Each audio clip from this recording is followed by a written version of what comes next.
अस्सलामुअलैकुम। Joint session के साथ मैं हूं सैयद आयशा नाज और प्रोग्राम में सबसे पहले मेहमानों का तारुफ कराए देते हैं। नसीरुद्दीन खान नैयर साहब, कानूनी बहस आजकल ज़ोरों पे है, उस पर हमारी रहनुमाई करने के लिए मेरे स्टूडियोज़ में मौजूद हैं। जनरल टाइड गुलाम मुस्तफ़ा भी आज के शो में हमें ज्वाइन कर रहे हैं, जबकि अतहर काज़मी और राना मुबशर साहब हस्ब मामूल हमारे साथ होंगे। और आज सारा दिन हमने देखा कि बहुत हलचल रही, क्योंकि अदालती रिमार्क्स, सवाल जवाब कुछ इसी तरह के थे कि उस पर राय ज़नी का सिलसिला अब भी जारी है। सूबों में इंतखाबात के मामले पर एक अज़खुद नोटिस आता है, इस पर बेंच के अंदर से भी एतराज़ उठता है और बाहर से भी, जिसके बाद वो दो जज साहिबान जो हैं वो ख़ुद को अलग कर लेते हैं और दो खुद से अलग हो जाते हैं, उनको कर दिया जाता है। लेकिन बेंच टूट जाता है, फुल कोर्ट फिर भी नहीं बनता। और अब अदालत के रूबरू जो कज़िया है उस पर भी बहुत से सवाल उठाए जा रहे हैं। 23 फरवरी का जो समाअत हुई थी उसका तहरीरी ऑर्डर भी सामने आ गया और इसमें 4 जज साहिबान जो हैं उनके अलग अलग नोट हैं, वो भी काबिल ज़िक्र हैं। आज के शो में उस पर भी हम बात करने जा रहे हैं। लेकिन इंतखाबात की तारीख का मामला है, ये उलझाव का शिकार है। इंतखाबात कब होंगे, मरियम नवाज साहिबा ने आज के जलसे में हमें बताया है, वो सुनेंगे। सबसे पहले खड़ी चोर को कटहरे में खड़ा करो, औलाद छुपाकर पाकिस्तानी कौम और अदालतों से झूठ बोलने वाले को खड़ा करो कटहरे में। पहले फॉरेन फंडिंग लेने का जुर्म करने वाले को कटहरे में खड़ा करो। पहले 190 मिलियन पाउंड 55 अरब रुपए अपनी जेब में डालने वाले को कटहरे में खड़ा करो। पहले उस शख्स को कटहरे में खड़ा करो जिसकी बीवी, जिसको कहते हैं गैर सियासी औरत है, उसने एक एक फाइल पर दस्तखत के बदले 5-5 कैरेट का हीरा रिश्वत में लिया। पहले इनको कटहरे में खड़ा करो, फिर इलेक्शन होगा। आज भी अदालतों से भागा हुआ है। अदालत बुलाती है तो टांग पे जो चढ़ा हुआ प्लास्टर दिखा देता है। ये कैसा प्लास्टर है जो 5 महीने से उतरने का नाम नहीं ले रहा। नवाज शरीफ के लिए तो 200 पेशियां 6 दिन हफ्ते में अदालत लगा करती थी। जब नवाज शरीफ के मुकदमे चलते थे तो जो मुकदमे हैं वो खरगोश की रफ्तार से दौड़ते थे। अब इस फितना की बारी आई, इस लाडले की बारी आई तो कछुए की रफ्तार से भी मुकदमात नहीं चलते। कौम पूछती है क्यों? जवाब चाहिए, जवाब दो। आज जवाब दो, सुबह इलेक्शन करा लो। ये जवाब वो किससे मांग रही हैं, इस पर भी प्रोग्राम में आज बात होगी। लेकिन नैयर साहब, सबसे पहले तो हमें आज की समाअत को अगर आप सादा और आम फहम ज़ुबान में कंसाइज करना चाहें तो आप क्या कहेंगे? अभाम जो है वो ज़र्ब होता जा रहा है और राय जो है वो मज़ीद तकसीम होती जा रही है। ऐसे लग रहा था कि अदालत के रूबरू जाएगा मामला तो सिमट जाएगा। अज़खुद नोटिस का मामला भी हम समझें कि पस मंज़र में चला गया और फुल कोर्ट का मामला भी नहीं। फुल कोर्ट का मामला तो पस मंज़र में चला गया है। अज़खुद नोटिस तो अभी बरकरार है और उस पर सारा दिन समाअत होती रही है और कर भी अर्ली आवर्स में ही मुकर्रर कर दिया गया है। और मीडिया रिपोर्ट के मुताबिक चीफ जस्टिस साहब के रिमार्क्स जैसे कन्वे हुए हैं कि हम जल्द इस केस को निपटाना चाहते हैं। जस्टिस याहिया आफरीदी साहब ने ये कहा था कि आईनी ज़रूरत है कि आप ये इस इख्तियार की भी तशरीह करें और उसके बाद उन्होंने खुद को अलग किया। तो एक जज साहब जो अलग हो गए, क्या वो ज़िमनी मामला हो गया? नहीं, अब वो ज़िमनी मामला हो गया। ये बेंच, अब जो मौजूदा बेंच है, it has the lawful jurisdiction and authority to decide all the 3 issues before it. अगर वो चाहें तो इजाफी तौर पे भी किसी चीज़ को एड्रेस कर सकते हैं। लेकिन जो बज़ाहिर नज़र आ रहा है वो ये बेंच अगरचे 5 रुकनी है, लेकिन इसके इख्तियार में कोई कमी नहीं है, तादाद से कोई फ़र्क नहीं पड़ता। अगर ये 5 रुकनी बेंच भी इज्तिमाई तौर पर मुतफ़िका जजमेंट या अक्सरीती जजमेंट जो भी दे देता है इन 3 नुकात पर, तो वो फ़ाइनल होगी। और ज़रूरत भी है इस वक्त। एक बात पे कोई इख्तलाफ नहीं है या दूसरी ओपिनियन नहीं है कि इंतखाबात असम्बली तहलील होने के 90 यौम के अंदर होना है। अब जो इश्यूज़ फ्रेम किए गए हैं उसमें सबसे पहला इस अहम है कि ये किसकी ज़िम्मेदारी है कि इंतखाबात की तारीख़ मुकर्रर करे, और दूसरा ये है कि किस अंदाज में मुकर्रर करे और किस तारीख़ पर मुकर्रर करे, और तीसरा वफाकी और सूबाई हुकूमत की ज़िम्मेदारियाँ। एक जो कन्फ्यूजन था हर तरफ से फैलाया हुआ, अब ये 3 अफराद में से किसी एक पे लायबिलिटी फिक्स होगी। सदर पाकिस्तान, क्या उनकी ज़िम्मेदारी थी तो उन्होंने एक सूबा में तारीख मुकर्रर की लेटर्स लिखने के बाद। अटॉर्नी जनरल का मौक़िफ़ भी तो उस वक्त आया। उसके अलग मैंने तभी ये पॉइंट्स इन कंट्रोवर्सी हैं। हाँ। क्या गवर्नर साहब की जिम्मेदारी थी और वो नाकाम हुए हैं? इलेक्शन कमीशन की जिम्मेदारी थी, वो नाकाम हुए हैं। इन अमूर का तयन अब सुप्रीम कोर्ट के लिए ज़रूरी हो गया है कि वो तयन करें कि ये किसकी जिम्मेदारी थी, और जो ही जिम्मेदारी का तयन होगा साथ ही एक कन्वर्स मीनिंग सामने आएंगे अदालत उज़्मा से एहतराम के साथ कि फिर जिसने भी अपनी ज़िम्मेदारी में तसाहल बरता है उसने आइन की खिलाफ वर्जी ज़रूर की है या अपनी ज़िम्मेदारी को पूरा नहीं किया। मैं कोई सख्त अल्फाज नहीं इस्तेमाल करना चाहता, ना ही कोई प्री मेच्योर ऑब्जर्वेशन देना चाहता हूँ। और साथ जो एक पहले भी एक दिन यहाँ बात हुई थी, अगर फ़रीक़ैन या आइनी ओहदेदार आइन की तशरीह में किसी तज़ाद या मुख्तलिफ तसव्वुरात का शिकार हो जाएं तो आला अदालतें ही आइन की तशरीह कर सकती हैं। एक उलझन है इस वक्त पूरे मुआशरे में कि ये तारीख किसने मुकर्रर करनी है। अब सुप्रीम कोर्ट इस अमर का तयन करने की मजाज है और वो यकीनन करेगी। इसके अलावा एक और बात बहुत अहम है कि वफाकी और सूबाई हुकूमतों की ज़िम्मेदारी क्या है। चूँकि एक अदारे ने यह मौक़िफ़ इख्तियार किया था कि हमें सूबाई और वफाकी हुकूमतें तावन करने से इनकारी हैं जी, जबकि आइन में ये हुक्म वाज़े है कि तमाम अदारे आम इंतखाबात के वक्त या ज़िमनी इंतखाबात के वक्त भी इलेक्शन कमीशन ऑफ पाकिस्तान की मुआवनत के ज़िम्मेदार हैं जी।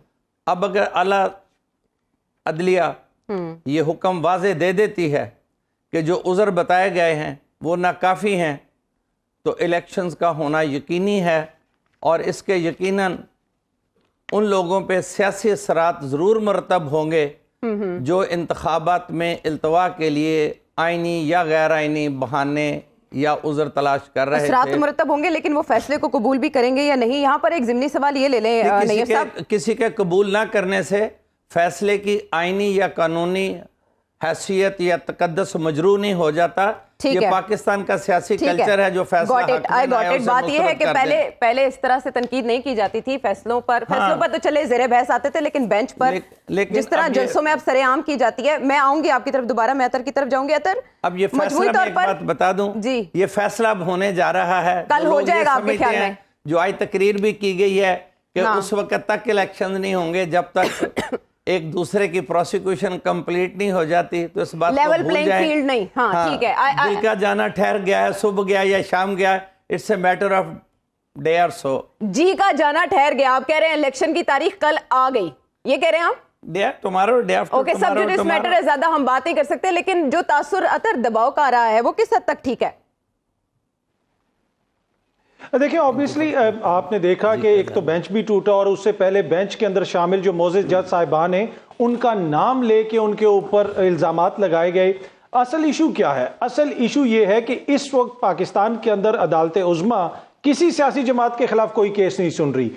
ये जो बेंच है ये किसी सियासतदान के खिलाफ कोई केस नहीं सुन रहा। वो केस सुन रहा है अवाम का जो बुनियादी हक है जमहूरियत में, वोट देने का हक, जिसको इज्जत दिलवाने की बात करते थे बहुत सारे लोग, वो उसके बारे में केस है कि जनाब अवाम को इंतखाबात के अंदर वोट डालने का हक दिया जाए जो आइन के अंदर लिखा हुआ है। अब ये बुनियादी तौर पे इलेक्शन से भाग रहे हैं। ये है इन 13-14 जमातों की जमहूरियत, ये है इन खानदानों की अगली नस्ल की जमहूरियत। पहले तो आपने इनकी पहली जमहूरियत देखी थी, इस वक्त आप मरियम की और बिलावल की जमहूरियत देख रहे हैं जिसके अंदर आजादी राय के जुर्म में एक साबिक जर्नल को गिरफ्तार कर लिया है। तो इससे आप इनकी जमहूरियत का अंदाजा लगा सकते हैं। इंतखाबात से ये फरार इख्तियार कर रहे हैं, आजादी राय के जुर्म में साबिक आला फौजी अफसरान को गिरफ्तार किया जा रहा है, तो फिर आपको अंदाजा लगा लें कि इस मुल्क में इस वक्त जमहूरियत की क्या हालत है। बाकी जो ये ताल्लुक है कि दबाव है या नहीं है, देखें ये सारे फैसले अवाम की अदालत ने करने हैं जब इलेक्शंस होंगे। मरियम बीबी कहते हैं जब तक मियां साहब के ज्यादती का अजाला नहीं होगा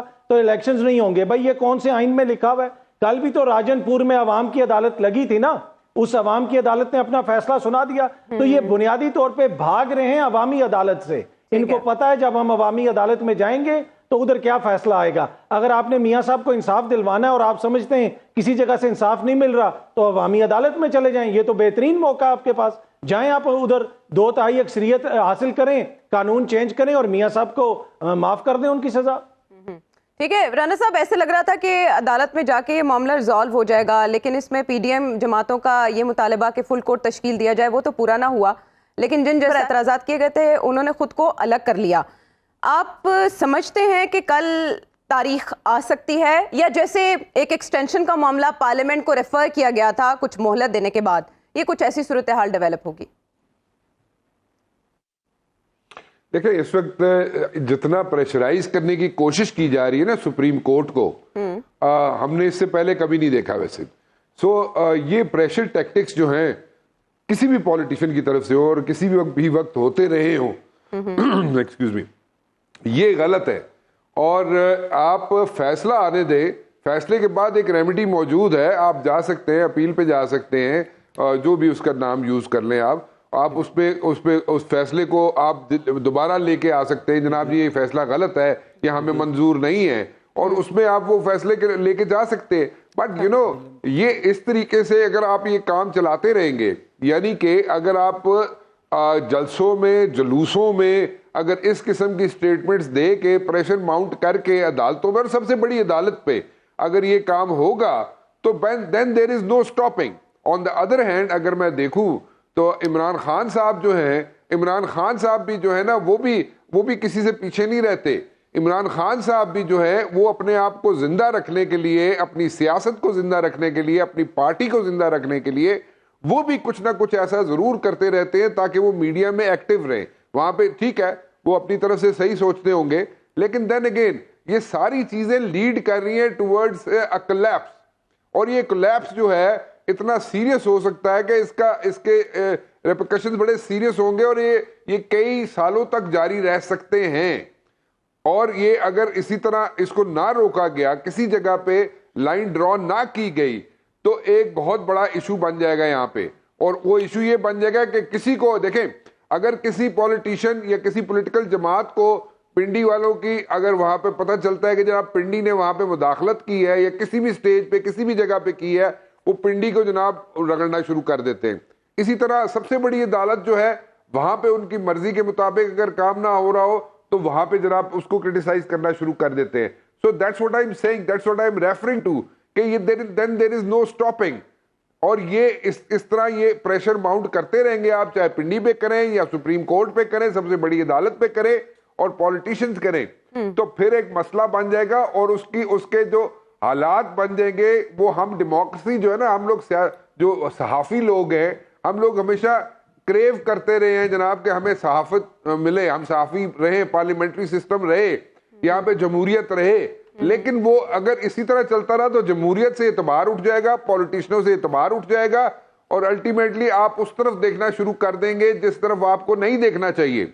मैं पिंडी की बात कर रहा हूँ, वहां पे हमें नहीं देखना चाहिए क्योंकि वो अपने आप को अलग करके बैठे हुए हैं। और अगर वो अलग करके बैठना चाहते हैं तो उनको बैठने दें, उनको प्लीज बैठने दें, उनको पुश मत करें। अगर आप पुश करेंगे उनको तो फिर अल्टीमेटली क्या होगा, वही होगा कि सारे सियासतदानों से अवाम का जनाब एतबार उठ जाएगा, जमहूरियत से एतबार उठ जाएगा, और फिर वो यहाँ पे एक सिचुएशन बन जाएगी। वो सिचुएशन तक जाने की क्या जरूरत है, सारे बैठ जाओ। मतलब किस चीज की गारंटी चाहिए? अगर आप पिंडी की गारंटी मांगते हैं और दूसरे ही सांस में आप कहते हैं जनाब के हमें पिंडी वालों से एपॉलिटिकल होना चाहिए उनको, और फिर गारंटियां भी मांगते हैं, ये नहीं चल सकता। ये ड्यूअल स्टैंडर्ड्स है, ड्यूअल स्टैंडर्ड्स नहीं चल सकते। Please try to understand. Politicians जो है बैठ के अपने मसले का हल निकाल ले, हर चीज जो है अदालतों में मत लेके जाएं। तशरीह की हद तक ठीक है, जहां पे आइन जहां पे खामोश है उसकी तशरीह के लिए आप कोर्ट में जरूर जाएं, लेकिन हर छोटे छोटे मसले के लिए कि वहां पे शायद आप टाइम बाय कर सकेंगे, वहां पे स्ट्रेच हो जाएगा मसला, तो इसलिए आप कोर्टों की तरफ जा रहे हैं, मत जाएं। क्योंकि फिर ये पार्लियामेंट इसका क्या इसका मतलब ये जो आपने यहाँ पे रखे हुए हैं, नेशनल असेंबली रखी हुई है, सेनेट रखी हुई है, प्रोविंशियल असेंबलीज रखी हुई है, फिर इनका क्या फायदा? जो हर चीज जाके अदालत ही डिसाइड होनी है, तो फिर इन्होंने की फायदा? ठीक है, असेंबलीज का क्या फायदा है फिर उसका? ठीक है, ऐसे लगता नहीं है कि अदालत इस मामले को मजीद डिले होने देगी, इसीलिए तो उसको नोटिस लिया गया कि 2 कोर्ट्स में अगर मामला है तो वहाँ बहुत ताखीर का शिकार हो रहा है, और सुप्रीम कोर्ट कल तक इरादा रखती है इसको निपटाने का। लेकिन जनरल साहब, जिस अंदाज में 2 जजेस ने खुद को अलग कर लिया, 2 भी अलग हो गए जिन पर एतराज़ किया गया था, उन्होंने रिक्यूज़ कर लिया खुद को, और उसके बाद फुल कोर्ट बेंच टूट गया, लेकिन फुल कोर्ट तश्कील नहीं दिया गया जो मुतालबा किया जा रहा है। आपको नहीं लगता कि मामला अभी से मुतनाज़े है और ये मुतनाज़े ही रहेगा? देखिए, सबसे पहले तो मैं अर्ज करना चाहता हूं कि पाकिस्तान की जमहूरियत इस कदर कमजोर है कि एक सीनियर मोस्ट वेटरन को सिर्फ इसलिए गिरफ्तार कर लिया कि उन्होंने अपनी जो एक राय का इजहार किया था। अगर हमारी जमहूरियत इतनी कमजोर है और हमारा आइन इतना ही क्या गुजरा है, तो फिर मैं ख्याल रहने दे, जमहूरियत की बात ना करें फिर हम लोग। जहां तक ताल्लुक इस बात का है कि हम कर क्या रहे हैं, देखिए ये पहली दफा नहीं है। राणा साहब कह रहे थे ना, पहली दफा हमने देखा है, पहले भी हमने तो इन गुनाहगार आंखों ने सुप्रीम कोर्ट पे हमला होते हुए देखा है। तो प्रेशर जहां तक बनाने का ताल्लुक है, उस वक्त नवाज शरीफ साहब की हुकूमत थी और मसाइल थे, और अब फिर उन्हीं की पार्टी की हुकूमत है और उसी तरफ से ये इस कदर प्रेशर डेवलप करने की कोशिश की जा रही है। क्यों करने की कोशिश की जा रही है? सिर्फ इसलिए कि इंतखाबात ना हो। जो गवर्नर साहबान हैं उन्होंने भी जो उज़र इख्तियार किए हैं, या जो इलेक्शन कमीशन ने जो बात की है, वो क्या इसलिए है कि हम इंतखाबात नहीं चाहते? हम नहीं चाहते। अगर इंतखाबात नहीं चाहते तो फिर छोड़िए, फिर आप जनरल मुशर्रफ को, जनरल ज़िया को, जनरल अयूब खान के पीछे हम पड़ जाते हैं, उनका फिर क्या कसूर था इसमें, ये बताइए ना मुझे। देखिए, हमने अगर तो आपको जमहूरियत चाहिए और जमहूरियत पे आप यकीन रखते हैं, तो आइन की जो सुपरमेसी है उसको बरकरार रखना पड़ेगा। मसला यह है कि आइन की शक्ल हमने बिगाड़ दी है, तरमीम दर तरमीम करके। हर चाहे वो 18वीं तरमीम है, 18वीं के बाद जो 19वीं तरमीम आई है, वो भी एक शाहकार है हमारे आइन का और हमारे आइन जो कानून बनाने वाले लोगों का है। तो अब जो इशू हमने कर दिया, क्रिएट ये कर दिया है कि जिस तरह अभी राणा साहब कह रहे थे, मैं से एग्री करता हूं उनसे, कि जितने सियासी मामलात सियासतदानों को खुद हल करने चाहिए। पार्लियामेंट जिसमें हम इतना खर्च कर रहे हैं, सेनेट जिसमें हम खर्च कर रहे हैं, वहां पे जो मामलात हल होने चाहिए। हम चूंकि अपने आप को इस काबिल नहीं दिखा रहे लोगों को, और हम इस काबिल नहीं रहे, वो तमाम मामलात अब अदालत उस्मा में जाके बैठ गए हैं। जब सियासी मामलात अदालतें फैसला करेंगी, तो जो कि मामलात सियासी हैं, इख्तिलाफ राय है, उसके ऊपर कहीं अपोजिशन है, कहीं बहुत ज्यादा एक दूसरे के साथ कॉन्फ्रंटेशन है, तो अदालतों का अनफॉर्चुनेटली इस तरीके से ज़ेरे बहस आना और अदालतों के फैसलों के बजाय अदालतों के ऊपर जो हमले होना या अदालतों को इस तरीके से कंट्रोवर्शियल बनाना, फिर ये एक वतीरा हमारा बन चुका हुआ है, बन जाएगा इसको। मेरा ख्याल एक तो ये कि हमारे सियासतदानों को होश के नाखून लेने चाहिए कि जो पाकिस्तान, अल्लाह ताला के बाद पाकिस्तान में सुप्रीम कोर्ट ही सबसे बड़ा इदारा है ना, जहां से इंसाफ मिलेगा। अगर हम उस इदारे को इस कदर ज्यादा कंट्रोवर्शियल बना के बैठ गए हैं जी, उसके बाद फिर आप ये बताइए कि पाकिस्तान के अवाम का किस पे एतबार रहेगा? आपकी स्टेट का स्ट्रक्चर इंसाफ पे खड़ा है। अगर स्टेट स्ट्रक्चर में आपकी सुप्रीम कोर्ट आपको इंसाफ देने की बजाय उसको इतना कंट्रोवर्शियल बना देंगे, तो जो मेन स्टेक होल्डर्स हैं 22 करोड़ अवाम, उनका एतमाद इस सारे सिस्टम से उठ जाएगा। अब भी अगर आप देखिए तो जो भी तकरीरें हो रही हैं, जहां से भी हो रही हैं, इसमें अवामी मसाइल का कोई मसला नहीं आ रहा सामने। ऐसा ही है, अवाम के जो मसाइल है उनके सामने नहीं आ रहे कोई भी सामने। हर एक का मसला क्या है आप देखिए। जब आप सब पीछे हट के देखते हैं, तो चाहे एक साइड को ले लीजिए, दूसरी साइड को ले लीजिए, पाकिस्तान के अवाम का तो इससे कोई ताल्लुक नहीं है, पार्टी ए हो या बी हो या सी हो। उनको तो सिर्फ ये चाहिए कि उनका जो हक राय दही है उसका एहतराम हो, और जिसको भी वो हुकूमत में बिठाएं वो उन अवाम के लिए काम करे। ठीक है, ठीक है। अनफॉर्चुनेटली हमने किया क्या है, तो फिर आइन पर से भी एतमाद उठ जाएगा आपका। ठीक है, आप सही कह रहे हैं, आइन की शक्ल बिगाड़ दी गई है तरमीम दर तरमीम करके, और उसको एक दस्तावेज के तौर पर नहीं लिया जाता, अपनी मर्जी के अमेंडमेंट्स की जाती हैं। लेकिन इसमें नैयर साहब, जो क्वेश्चंस अतर मिनल्ला साहब ने उठाए, असम्बलियों की तहलील की आइनी हैसियत को जांचना चाहिए। अगर कोई जज खुद को मामले से बेंच से अलग कर लेता है, तो क्या सवालों की आइनी हैसियत भी ख़त्म हो जाती है, या अदालत उसको किसी मरहले पर ज़ेर गौर भी ला सकती है? मैं उनकी राय से एहतराम के साथ, चूँकि मामला भी सब जुडिस है, ये बेंच देख भी सकता है, लेकिन बज़ाहिर उनकी राय का एहतराम रखते हुए वो जज ऑफ सुप्रीम कोर्ट हैं। आइन में ऐसी कोई गुंजाइश नहीं है कि जो एडवाइस होगी सीएम की, अगर ऐसा होता तो उसके साथ लिख दिया जाता after reasons to be recorded. वहाँ कोई रीजंस नहीं है, ये डिस्क्रिशनरी पावर है। फ्रेमर्स ऑफ कॉन्स्टिट्यूशन ने इस बात को एहतियात से देखा होगा कि एक सीएम को अनफेटर्ड या पीएम को अनफेटर्ड पावर दी जाती हैं, तो उसके पीछे एक मंतक है कि वो ऑलरेडी हाउस का कॉन्फिडेंस एंजॉय कर रहा होता है और हाउस अपनी मियाद या मुद्दत या अपनी तकदीर उसके हाथ में दे चुका होता है कि वो जब जी चाहे इस अरसा को मुख्तर कर दे। इस मामले के मुस्तकिल हल के लिए शायद आइनी तशरीह के लिए गुंजाइश नहीं। मेरी राय है, उनकी राय से बहुत एहतराम के साथ गलत भी हो सकती है। आइन को इन सुओ मोटो नोटिस में रीराइट नहीं किया जा सकता। जो आइन में मौजूद है प्रोविजंस, अभी तो उनकी इम्प्लीमेंटेशन एक मसला बनी हुई है कि 90 दिन में इंतखाबात होना थे। 14 जनवरी को असेंबली डिसॉल्व हो गई पंजाब की। The limitation started from that day. कल 45 डेज गुजर जाएंगे, यानी आधा अरसा इंतखाबात में का जो पीरियड है 90 दिन का, जो एक मखसूस हालात में अमूमी पीरियड से 30 दिन ज़्यादा रखा गया है कि ये अनफोर्सिएबल हो सकती है डिसोल्यूशन, इसलिए लोगों के पास ज़्यादा वक्त हो, जमातों के पास ज़्यादा वक्त हो जी। अब उसमें से बग़ैर किसी तारीख इंतखाबात के तयन के 45 डेज कल गुजर जाएंगे। अगर और टाइम गुजरता है तो फिर एक और मसला आ जाएगा।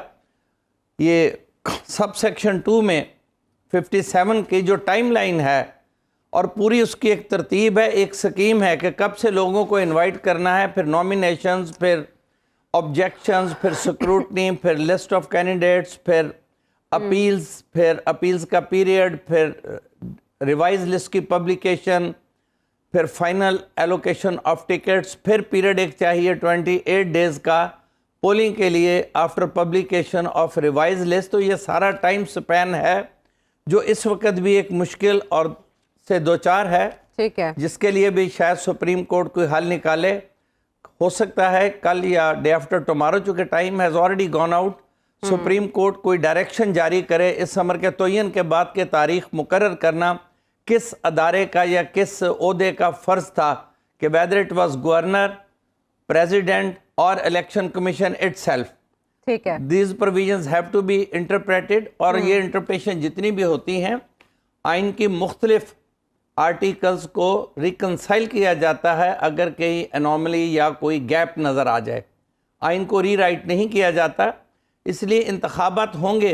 90 दिन के टारगेट डेट को भी पेश नज़र रखा जाएगा, लेकिन जो मैंने पहले अर्ज़ किया है, इन अमूर का तयन बड़ा ज़रूरी है कि क्यों 45 दिन तक हमारे आइनी अदारे इस बात का तयन नहीं कर सके कि यह तारीख देना फ़र्ज़ किसका था, किसने रुकावट डाली है, किसने बहाने किए हैं, कौन ताबे था इलेक्शन कमीशन के, लेकिन उज़र तराशे गए। इलेक्शन कमीशन के अपने इख्तियारात क्या थे, ठीक और है। अच्छा, लेकिन इनके बाद हाँ, कम अज कम ये डस्ट सेटल हो जाएगी, चूंकि पाकिस्तान में पहली मरतबा ये तजर्बा होने जा रहा है कि किसी एक वफाकी इकाई या 2 इकाइयों के इंतखाबात कौमी असम्बली के इंतखाबात से हट के हो रहे हैं।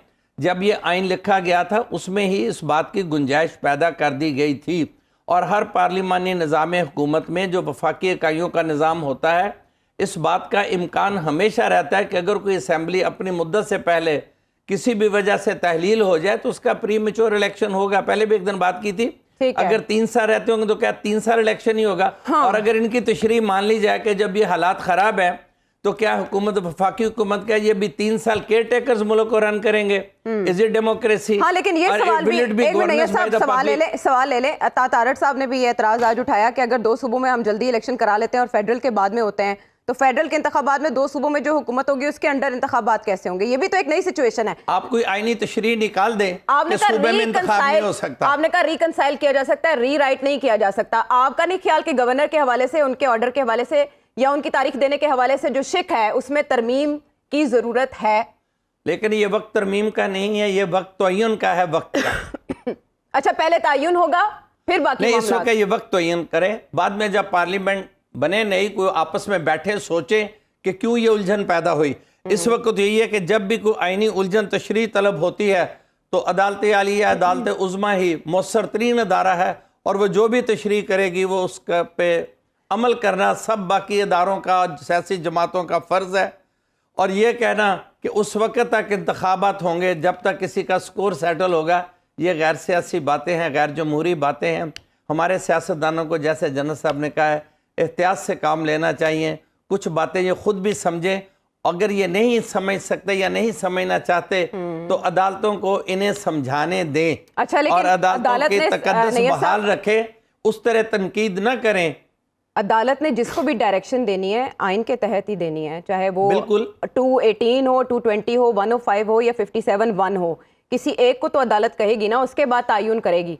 और क्या आपके ख्याल में वो उस पर बाइंडिंग होगा? अदालत जिसको कह देगी कि आप तारीख दें? जी, मेरे यही है। ठीक है, इस तरह से तो मामला सिमट जाएगा जो इतने अरसे से फैल रहा है। लेकिन अगर ये ने इशूज फ्रेम किए हैं इनके ताबे, पहला इशू ये कि इंतखाबात की तारीख मुकर्रर करना किसकी आईनी जिम्मेदारी है। ठीक है, ठीक है, चलें देखते हैं। कल का दिन बहुत अहम, जी बिल्कुल इन डिटेल हो चुकी बात। कल का दिन बहुत अहम है क्योंकि अदालत और चीफ जस्टिस साहब का ये कहना है कि कल हम इस मामले को खत्म करना चाहते हैं, किसी नतीजे पे पहुंचना चाहते हैं। देखते हैं कि कल तक मामला किस करवट बैठते हैं। वापस आते हैं एक ब्रेक के बाद।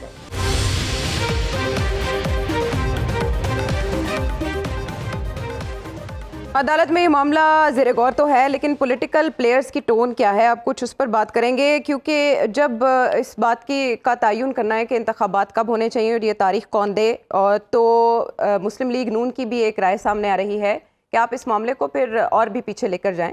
आप 63A की भी तशरीह दोबारा से करें, उस पर जो फैसला है उसको भी रिव्यू किया जाए। और ख्वाजा आसिफ एक और मामले तक बात को ले जाने की बात कर रहे हैं।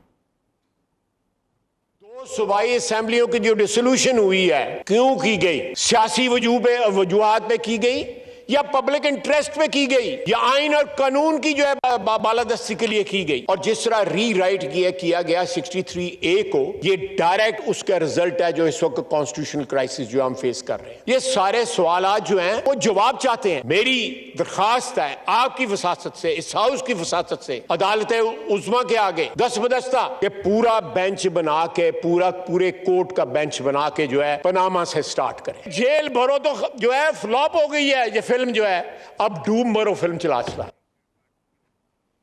बिलावल भुट्टो जरदारी साहब अदलिया के हवाले से कुछ फरमा रहे हैं। पार्लिमान और सियासतदान इस हद तक लड़ रहे हैं कि आधा पार्लिमान खाली है और आधा पार्लिमान चल रहा है। पाकिस्तान के अवाम पार्लिमान की तरफ देख रहे हैं, जुडिशरी की तरफ देख रहे हैं, मगर ना उम्मीद नजर नहीं आ। ये ऐसे नहीं हो सकते।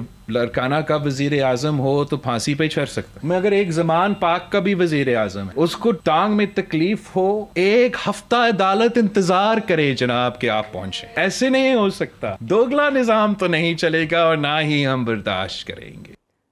अतर ये टोन तो बता रही है कि अगर कोई ऐसा फैसला सामने आता है जिससे अभाम दूर हो तो वो काबिल कबूल नहीं होगा। देखिए, अब टू बी ऑनेस्ट, डिठाई का तो कोई इलाज नहीं है ना। मतलब ये बिलावल साहब क्या फरमा रहे हैं, जब जो अभी ख्वाजा आसिफ साहब फरमा रहे थे, क्या ये सेंस बनता है? क्या कोई भी जी शऊर शख्स ये बयानियां मानेगा कि भाई हुकूमत तुम लोगों ने ली, हुकूमत में आप लोग हैं, इलेक्शंस करवाने हैं, उस ठीक है निज़ाम के अंदर बड़े सारे मसाइल होंगे, लेकिन आप लोग इक़्तिदार में बैठे हुए, इलेक्शंस होते हैं, आप लोगों को शिकस्त होती है, आप इलेक्शन से भाग रहे हैं। ये वही आइन है जिसके तहत आप भी बार बार इलेक्शन का मुतालबा करते थे, कहते थे जी फौरन इलेक्शंस करवाए जाएं। उस वक्त तो नहीं कहते थे कि पहले नवाज शरीफ से ज्यादती खत्म होगी, पहले ये होगा तो फिर इलेक्शंस होंगे। उस वक्त तो आप कहते थे कि फौरन इलेक्शंस करवाए जाएं। पर प्रॉब्लम यह है कि इनका ना इस वक्त जो है ना आइन के लिए कोई इनका वो बयानिया है, ना जमहूरियत के लिए कोई बयानिया है, जाती नोया है। और यही वजह है कि इनका बयानिया अवाम कबूल नहीं कर रही। ये क्या कह रहे हैं? ये आपको ये कह रहे हैं कि पाकिस्तान की वो अवाम जिनको इस वक्त 2 वक्त की रोटी के लाले पड़े हुए, वो इनकी जो हकूक की जंग लड़ें, इनकी मजलूमियत की जंग लड़ें। ऐसा तो नहीं होगा। आप अवाम में चले जाएं, आप 2 तिहाई अक्सरियत लें और आप कर लें, आपने जो भी आइन में तब्दीली करनी है, कानून में तब्दीली करनी है, तो मेरे ख्याल में इंतहाई भोंडा किस्म का जातियात पे उतर आई। मरियम बीबी ने तो आज जो जाती हमले खान साहब के ऊपर किए, बड़ा अफसोस हुआ कि वो जिस किस्म की उन्होंने बातें की, उनकी बेगम का भी जिक्र किया और पता नहीं क्या क्या जिक्र किया। मेरे ख्याल में इस नहज पे चीजें नहीं आनी चाहिए। आप इलेक्शन लड़ें और सियासी मैदान में मुकाबला करें। तो आप ही कहते रहते थे कि जनाब असेंबली तोड़ो तो हम इलेक्शन करवा देंगे, ये सारे लोग ये कहते थे। अब इनको क्या हो गया कि जनाब पहले बताया जाए कि असेंबली कैसे टूटी है। इसी सुप्रीम कोर्ट ने एक और फैसला भी दिया था असगर खान केस में, जिसमें नवाज शरीफ साहब का नाम था और उस वक्त पीपल्स पार्टी की हुकूमत थी और मोजेज खुर्शीद शाह साहब ने फरमाया था कि हम मियां साहब की दाढ़ी FIA के हाथ में नहीं दे सकते। तो अगर आपने चीजों को पीछे लेके जाना है तो फिर उधर तक ले जाएं या उससे भी पीछे ले जाएं। बुनियादी चीज ये है कि ये इलेक्शन से फरार इख्तियार कर रहे हैं और 2023 में आप अवामी शऊर की ऐसे तौहीन नहीं कर सकते। जब तक आप ऐसे तौहीन करते रहेंगे तो नतीजा वही निकलेगा जो कल राजनपुर में निकला। हाँ, राजनपुर के इलेक्शन की भी हमने बात करनी है और राणा साहब आपसे उस पर भी कमेंट लेंगे, लेकिन ऐसा दिखाई देता है कि अगर कोई ऐसा फैसला आता भी है जिसमें सुप्रीम कोर्ट की जानिब से फिक्स किया जाता है कि कौन इलेक्शन की डेट दे सकता है, तो उसको चैलेंज किया जाएगा, रिव्यू में जाया जाएगा और जाहिर है फिर उतना ही टाइम आहिस्ता आहिस्ता करके बाय कर लेगी PDM गवर्नमेंट जितना वो चाहती है। आप इसी तरफ जाता देख रहे हैं ये मामला? जी, मैं आपको इसीलिए कह रहा था कि देखें, ये प्ली में जा सकते हैं, प्ली ले सकते हैं, फैसला आने दें and they will try to buy time, और उसको जितना स्ट्रेच कर सकते हैं वो करेंगे उसको, क्योंकि चाहते ही ये हैं कि ये अलग अलग इलेक्शंस ना हों, यानी कि 2 प्रोविंसेस के इलेक्शंस जो है पहले ना हो। हुकूमत ये चाहती है, ये चाहते ही है कि सारे इलेक्शंस एक ही दफा हों। अच्छा, उसके ये जो भी रीजन देते रहे कि जनाब इस वक्त इकॉनमी गलत ठीक नहीं है और हमारी किटी में पैसे नहीं है, व्हाटएवर रीजन दे कम अप। राणा साहब आप लॉजिकल इसको नहीं समझते कि अगर 2 असेंबलियों के इलेक्शंस हो जाते हैं और उसके बाद फेडरल इलेक्शंस वफाकी सतह पर इंतखाबात होते हैं तो वो भी मुतनाज़े हो जाएंगे, क्योंकि 2 सूबों में तो ऑलरेडी इलेक्टेड गवर्नमेंट होगी। बड़ा अच्छा पॉइंट है आयशा आपका, वेरी वेरी बड़ा लॉजिकल बात है और बड़ा अच्छा पॉइंट है ये। देखें, अब होगा ये कि ये सारा जो सिस्टम है ये कंट्रोवर्शियल होने जा रहा है, ठीक है, और ये जिस तरीके से जिस नहज पर पहुंचाया जा रहा है सारा सिस्टम, उसमें ये सारी चीजें कंट्रोवर्शियल हो जाएंगी। इलेक्शंस कंट्रोवर्शियल हो जाएगा। इलेक्शन एक तो रीजन आपने दिया जो कि बहुत वैलिड है, I must appreciate this thing, क्योंकि ये आउट ऑफ द बॉक्स एक थिंकिंग है बट लॉजिकल है, लेकिन ये होगा। और इसके बाद जिस तरीके से ये लोग बैठ नहीं रहे इकट्ठे, क्योंकि इलेक्शन के फैसला जो होना है, जो रिजल्ट्स जो आने हैं वो बड़े इंपॉर्टेंट होते हैं। सो इलेक्शन जो भी हारे, चाहे इमरान खान हारे, चाहे जो भी हारे, सो अगर जब तक आप बैठ के उसकी नीटी ग्रिटीज तय नहीं करेंगे बैठ के पॉलिटिशियंस, तो उसके रिजल्ट किसी को भी काबिल कबूल नहीं होंगे। Nobody will like accept them. और फिर क्या होगा, जैसे इमरान खान 126 दिन बैठा रहा, 4 हल्के खोल दो, 4 हल्के खोल दो, कोई और आ जाएगा। अगर इमरान खान हारेगा तो वो कहेगा जी अब 40 हल्के खोल दो, कोई और हारेगा वो कहेगा जी यहाँ पे 80 हल्के खोल दो। सो ये बैक टू स्क्वायर वन वाली सिचुएशन आ जाएगी और ये सारा सिस्टम जो है ना कोलैप्स हो जाएगा। सो इसीलिए मैं कह रहा हूं कि आप जो है बैठ जाए सारे पॉलिटिशियंस और पिंडी की तरफ मत देखें। आप गारंटी मांग रहे हैं ना, क्योंकि आप आपस में एतबार नहीं है, किसी पॉलिटिशियन को एक दूसरे पे एतबार नहीं है। जितना पिंडी को आप याद करें आजकल कोई और याद नहीं करता। मेरा ख्याल है पिंडी वालों ने खुद को खुद भी छुपा लिया हुआ है, लेकिन आप बार बार चाहते हैं कि वो नजर आए और उनका जिक्र छिड़े। इसकी क्या वजह है राणा साहब? नहीं, मैं बताता हूँ आपको क्यों। एक तो मैं पिंडी का रहने वाला हूँ नंबर 1, और मैं एक ऐसे हलके से हूँ जहाँ पे शेख रशीद भी उसी हलके से है और परवेज रशीद साहब भी उसी हलके से है। और मैं उस सारे एरिया में मैंने मेरी स्कूलिंग सेंट मेरीज की है, मरी रोड की, तो वो हम पिंडी से मुझे जरा ज्यादा लगाव है। तो इसलिए मैं कह रहा हूँ कि पिंडी मैं इसलिए कर रहा हूँ कि पिंडी को पुश किया जा रहा है, ठीक है, पिंडी के नर्व्स चेक किए जा रहे हैं। पिंडी को इतना राणा साहब आप पुश कर रहे हैं, जा रहा है पॉलिटिशियंस की तरफ से कि नहीं मैं नहीं कर रहा पुश, मैं नहीं कर रहा, मैं बिल्कुल नहीं कर रहा। और पिंडी वाले खुद भी नहीं चाहते कि उनको जनाब तंग किया जाए, लेकिन ये जिस तरफ जा रहे हैं सब कुछ आप देखें, आप कर लें इलेक्शन, करवा लें, कल करवा लें इलेक्शन आप, ठीक है, कुछ भी नहीं होगा। इमरान खान जो है वो अपने आप को जिंदा रखने के लिए 4 महीने और कोई ना कोई यहाँ पे मंतक चलाता रहेगा, ठीक है। ये पीडीएम वाले उसको स्ट्रेच करने के लिए और कोई ना कोई चक्कर चलाते रहेंगे। सो ये सारे यही करते रहेंगे और इलेक्शन के रिजल्ट को भी नहीं मानेंगे। ये भी बात मान लें आप मेरी, ये नहीं मानेंगे इलेक्शंस के रिजल्ट्स को, क्योंकि जो गिनती होगी वो कहेगा, इमरान खान कहेगा जी मेरी तो 2/3 मेजोरिटी बनती थी, पीडीएम वाले कहेंगे जी हमने तो इसका गन साफ किया इमरान खान का, और हमने ये किया वो किया और ये इस तरह किया फ्लैग किया, हमने जनाब यहाँ पे झंडे गाड़े हैं, हमारी यहाँ पे जनाब ज्यादा सीटें निकलती हैं। लड़ेंगे, लड़ते पता चलेगा जनाब के वैक्यूम जब क्रिएट होता है, जैसे इमरान खान की हुकूमत में एग्जैक्टली इमरान खान के साथ जो हुआ था ना, इमरान खान जो पिंडी पिंडी करता था कि जी मेरी बड़ी अच्छी एक फ्रीक्वेंसी पेज पे है। हम लोग हाँ हैं, जब जी। तक एक फ्रीक्वेंसी पे रहा, एक पेज पे रहा, उस वक्त तक मुल्क में काम भी होते रहे। लेकिन है। 1.5 साल पहले वो भी पीछे हट गए। उन्होंने कहा जी खान जी तुसी अपने आप ते रहो, तुसी you do your own stuff, ठीक है, आप अपनी अब डिसीजन खुद लें, क्योंकि आप यहाँ पे बिल्कुल वो बन गए हैं कि जनाब मैं ही, मेरे अलावा और कोई नहीं है, तो फिर वो भी पीछे हट गए। लेकिन अभी जो सिचुएशन है वो किसी वक्त भी कुछ भी हो सकती है। It's very tricky and believe you me, I am not saying this thing with a very heavy heart, I am saying all these things कि it's getting tricky every day passing by and it's going to be a situation. ठीक है, it's gonna be a situation. This government. हाँ ठीक है राणा साहब, इसका ये अतर के पॉइंट को बिल्कुल जरा सीरियसली लें, क्रिएटेड बाय द कीजिएगा। गवर्नमेंट। अतर करें। मैंने कहा कि ये जो सिचुएशन राणा साहब ने बनाई, ये बता रहे हैं ये हुकूमत बना रही है। हाँ। ये हुकूमत जान के ये सिचुएशन क्रिएट कर रही है। आज पिछले दिनों में आपने सुना होगा कि बिलावल साहब बार बार कह रहे हैं मुल्क में आईनी बहरान भी है, मौशी बहरान भी है। जब पूरी दुनिया घूमते हैं पाकिस्तानियों के खर्चे के ऊपर, उस वक्त इनको नजर नहीं आता। तो ये जान के सिचुएशन क्रिएट कर रहे हैं, तो इनको पता है कि अवाम के पास गए तो उधर क्या नतीजा निकलेगा। बिल्कुल लिहाजा जैसा ये इस राजनपुर किस्म में की एक आया वो situation आपने बनाना मेंशन चाहते कर हैं। दिया। बिल्कुल पाकिस्तान में इंतखाबात का मामला ना बिग बैंग थ्योरी की तरह है, ये फैलता ही जा रहा है और इसका कोई एंड नजर नहीं आ रहा। लेकिन जनरल साहब जरा आज के दिन को इसकी यादें ताज़ा कर लेते हैं। स्विफ्ट रिस्टार्ट ऑपरेशन की हम 4वीं एनिवर्सरी मना रहे हैं। आप समझते हैं ये एक नुक्ता है जिस पे पूरी कौम इकट्ठी हो जाती है? एक तो इस पर आपकी राय चाहिए, और दूसरा ये कि अगर हम सियासी मैदान की तरफ आएँ और राजनपुर की विक्ट्री को देखें, इमरान खान साहब की जेल भरो तहरीक आपको नाकाम दिखाई देती है, लेकिन वो बैलेट बॉक्स जो है वो भर रहे हैं। देखिए, सबसे पहले तो जो राजनपुर का इलेक्शन है ना, ये बड़ा क्लियर इंडिकेशन है हुकूमत के लिए, और उनके लिए सबक बहुत सारे इसमें बिना है।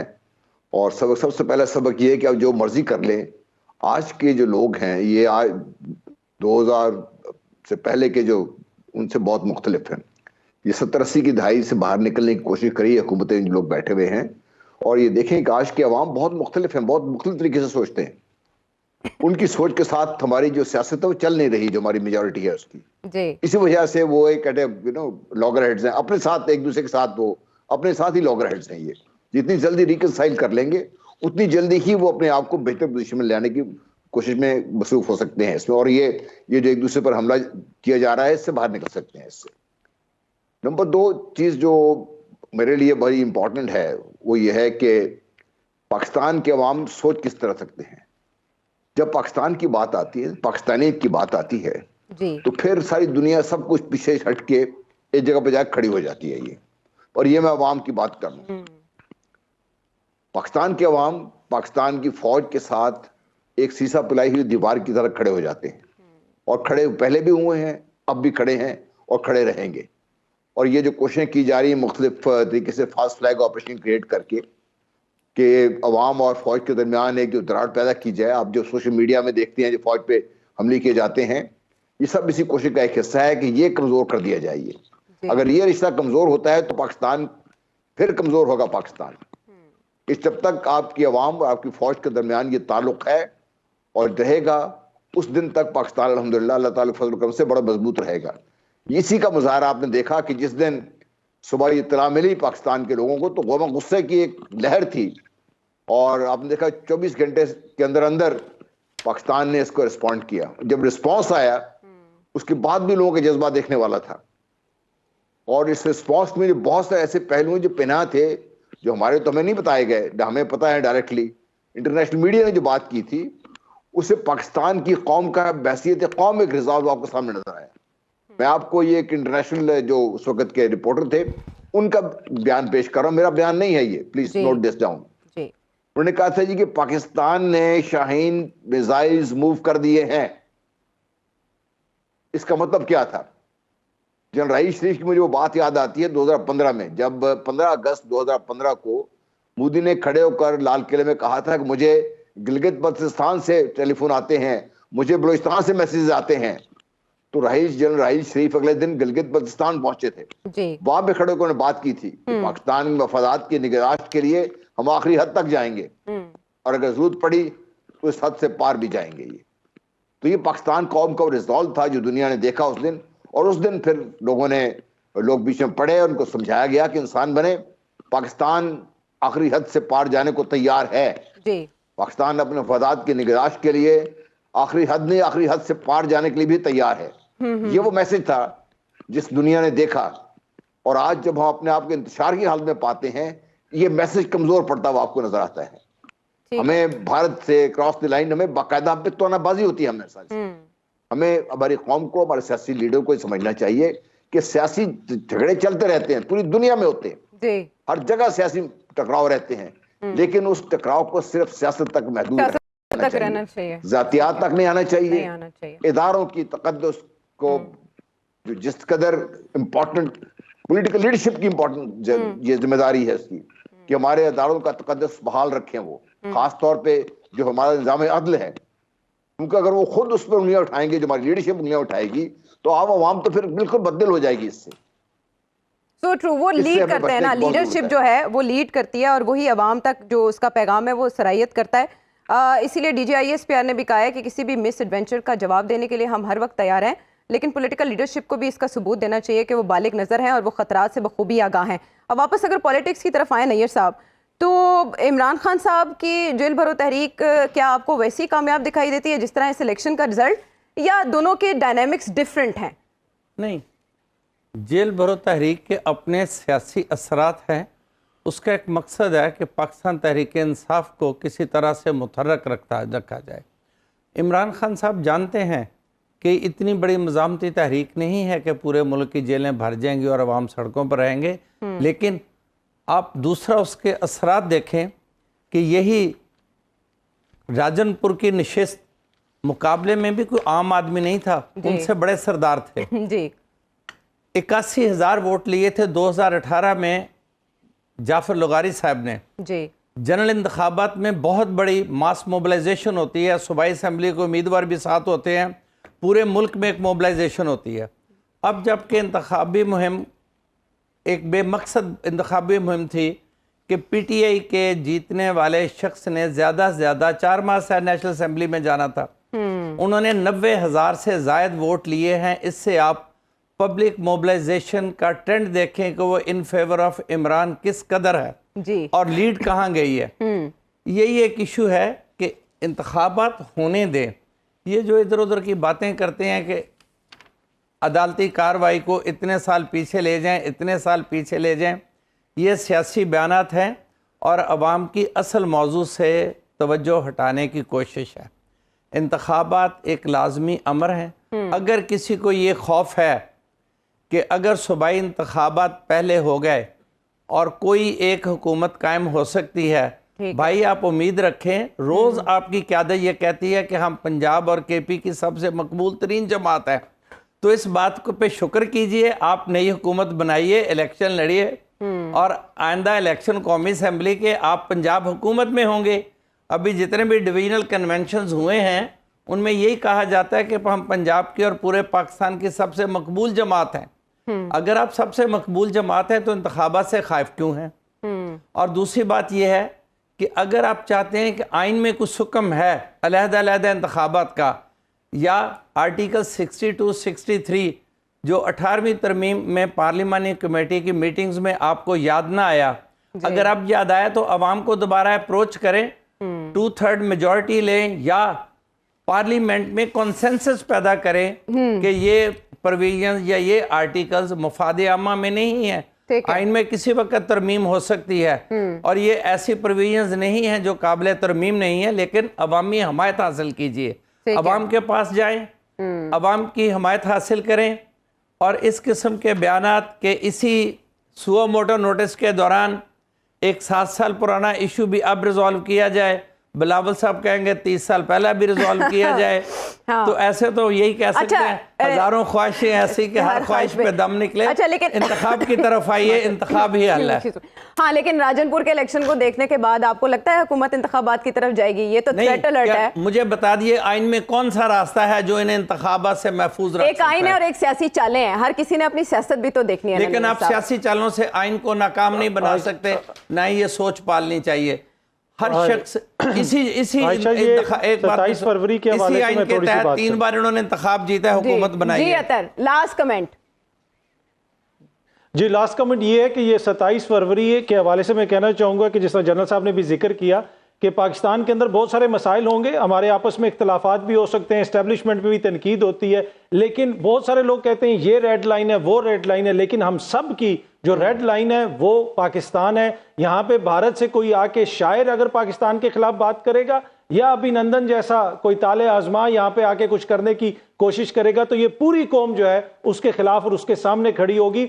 और जब सम टाइम हम तनकीद करते हैं इदारों पे आगे पीछे, तो हमें थोड़ा सा ये भी ख्याल रखना चाहिए कि बहुत सारे हमारे जवान जो बॉर्डर्स पे खड़े हैं उन्हीं की वजह से यहाँ पे बैठ के हमें इतनी आज़ादियाँ हासिल हैं कि हम हर किसी के ऊपर तनकीद भी कर लेते हैं। दूसरी बात यह है कि इस हुकूमत को भी थोड़ा ख्याल रखना चाहिए कि आज के दिन एक ऐसे वेटरन को जिसकी सारी उम्र इस मुल्क की खिदमत में गुजरी, यूनिफॉर्म में गुजरी, उसको गिरफ्तार किया, मेरे ख्याल में यह भी रवैया नामुनासिब है। ठीक है, इसमें कंक्लूड अगर हम करें तो मुश्तरका मफादात की जब बात हो, हर एक का अलग अलग मफाद हो सकता है, सियासत से जुड़ा हो सकता है, लेकिन पाकिस्तान हमारा मुश्तरका मफाद है और सबसे पहले है पाकिस्तान। इसी के साथ प्रोग्राम खत्म करते हैं। अगले प्रोग्राम तक के लिए अल्लाह ने के बान।